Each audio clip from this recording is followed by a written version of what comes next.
36th Annual Black Consciousness Conference. Give yourselves a round of applause for being here. We want to bring on our morning keynote speaker, Mr. Nate Howard. Let's give him a round of applause.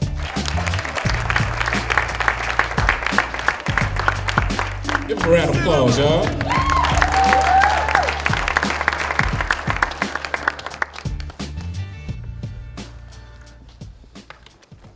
Stop the propaganda.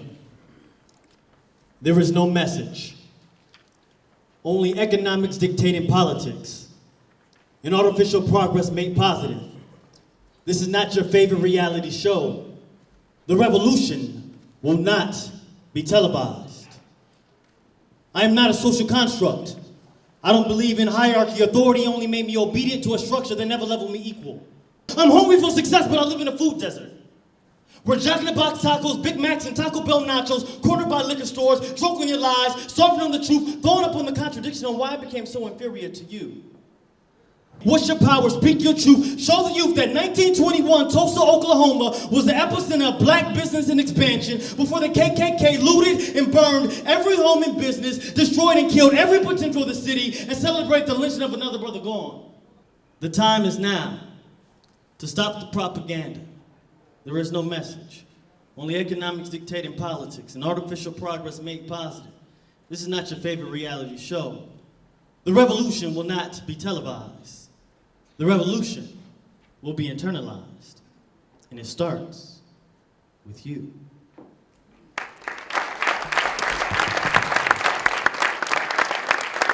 My name is Nate Howard. I am the founder of Movement B. And our goal is to inspire a generation to have the courage to tell their story before someone else does.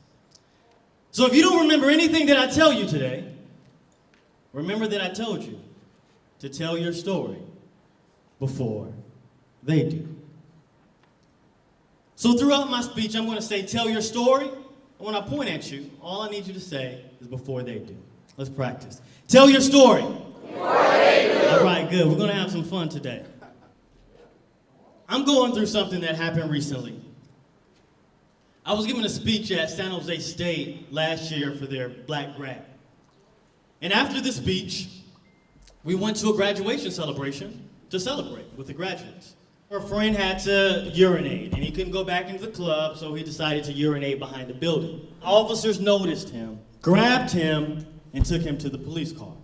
Was he going to be arrested? I was going home with him that night. What was going to happen? And as I questioned, officers then grabbed me, threw me to the ground, pulled out a baton, and beat me repeatedly. Officers at that point decided they were going to tell the story for me. But through it all, I was proud of my crime. I was proud of my crime because I decided to stand up for what I believed was right. And it's because of our ancestors and people who fought for us today to take those stands, to take those risks, to push us forward. I want to take you to a quick history lesson. We know that in the 1600s, blacks were slaves and identified basically only because of their race. And this was the separation between white indentured servants and African slaves. The white indentured servants felt they were now better than blacks and that they would have an opportunity to be a part of the elite. This country was built off our backs. We know that. As oppressed people, we have no rights. We're 3/5 of people. We can't do anything. And here, mentally and physically, we are made inferior. Race is important, but it's only important based off economic matters. Slavery is over now, quote unquote. So what system are we in today? There are more black men in prison than enslaved in 1850. In the last 30 years, our prison industry has grown 500%. So you tell me how the prison industry is any different than slavery. Tell your story. Look at the media. We know that 6 corporations own 90% of all the information we receive. You think they're going to broadcast positive things going on in the black community? But the moment something happens, when someone's killed by the police, oh, it's instant. When any kind of feud or beef is going on, or gang violence or anything, it's instant. The negative images continue to happen. That's why it's so important that we continue to create our own platforms and tell our own story before someone else tells a story for us. I want to tell you my story. I really tried to understand Kendrick Lamar's lyrics and really wanted to really speak to this. So in this slide you see me as a 14-year-old boy, and I have the slide titled King Kunta. This individual I used to be ashamed of because he didn't fit into the American dream. And I slowly began to be assimilated into this culture where I felt like I was now going to be a part of white America. And in high school, I had identity issues, and this is where I wrote my poetry. And I had quit the basketball team and I had joined theater. And people said, "Oh, you're whitewashing. No, you're not black enough." And here I am. I'm like, well, what is my identity? I don't have any. Tell your story. They've been telling the story for me my whole time. What is my story? The next song by Kendrick Lamar is a song called Mama that I decided to put in. I was a first-generation college student at USC. I was the first person in my family to go to college after all that they fought for. And that's powerful. I could not let go of my roots. It hit me. I realized in understanding what my mom had fought for, what my grandma had fought for, and what so many people before me had fought for, that this was bigger than me. But no matter how I wanted to say, hey, I'm that one, I would get my BA, but I would still be a target. You gotta understand that. Tell your story. Before they do. It's so important. We have to have control of our own story. So that's what I did. I came back home to San Diego and I said, if they're not gonna tell my story, and they're definitely not gonna tell the story right, I gotta have control and access to my story, and I have to inspire young people who come from neighborhoods like me to tell their story as well. So how much does $1 cost?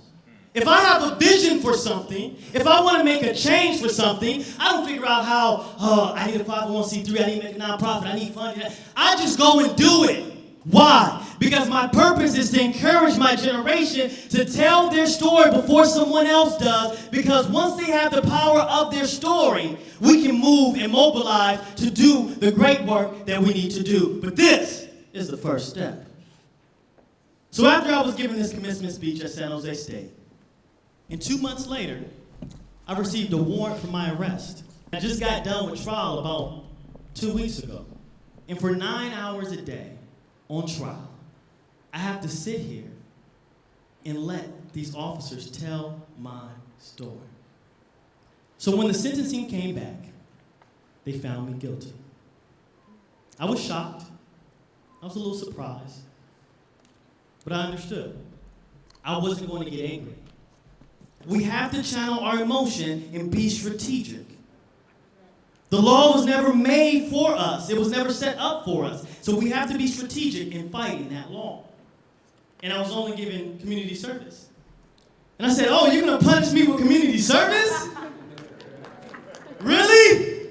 You're going to give me the work I already do? You're going to punish me with community service? Oh, I'm thankful that you're giving me community service, because I'm going right back home and I'm telling the kids everything I learned in this court system. I'm telling them everything of how this whole jury and system is set up. And I'm letting them know. And that's exactly what we did. I partnered with a lawyer in San Diego, and we have a campaign now for students to know their rights. They have a right to remain silent. They have a right. Okay? Thinking about this conference, how can we move forward together? No matter what situations we're going through, no matter what they've tried to say about us, no matter how they've tried to make us feel inferior, that we are powerful beyond measure, and that we have overcome so much, and we will continue to fight this struggle. The revolution will not be televised. Tell your story. Thank you.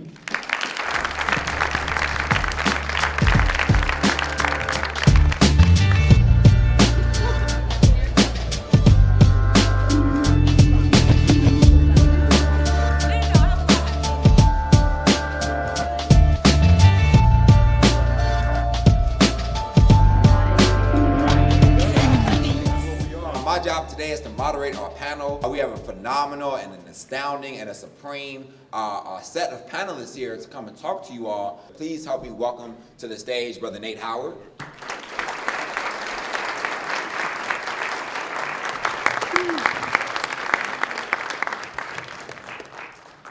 I believe the only way we can sustain a movement is inspiring youth through education. So what I'm teaching everybody who's willing is how to know their rights. And when I questioned officers, I was literally standing up for what was right. You have the power to use your intelligence and use your mind to beat them at their own game. With our anger and everything that's coming back from our history, we have this identity that we're really always trying to prove ourselves to society. Look at me, look, I belong, I exist. But when you have the understanding of knowing your story and knowing how powerful you are, nobody can defeat you. Nobody can take anything away from you. With that being said, we can have the identity of who we are as a people, but that doesn't mean we can't be inclusive. That doesn't mean that there are other stories that we can listen to. And I think that's so important because sometimes we can get caught up in our own agenda and our own ways of doing things. But if we're opening ourselves to different communities and different cultures and understandings, there are allies in our struggles, and their ideas do help us move forward, as well as bringing all of us together. And if we're talking about any political system, if we're talking about anything, we need to have focus on education reform and go to these broken schools and prevent these individuals from getting into prison, because the most brilliant minds are in prison right now. And so we can focus right now on preventing those individuals from being in prison. Then those are our next leaders, and those are the people we need to begin to listen to and put our trust in if we begin to educate them in the right way possible. And with that, we're going to go ahead and conclude our panel. Can we please give our panelists a warm round of applause?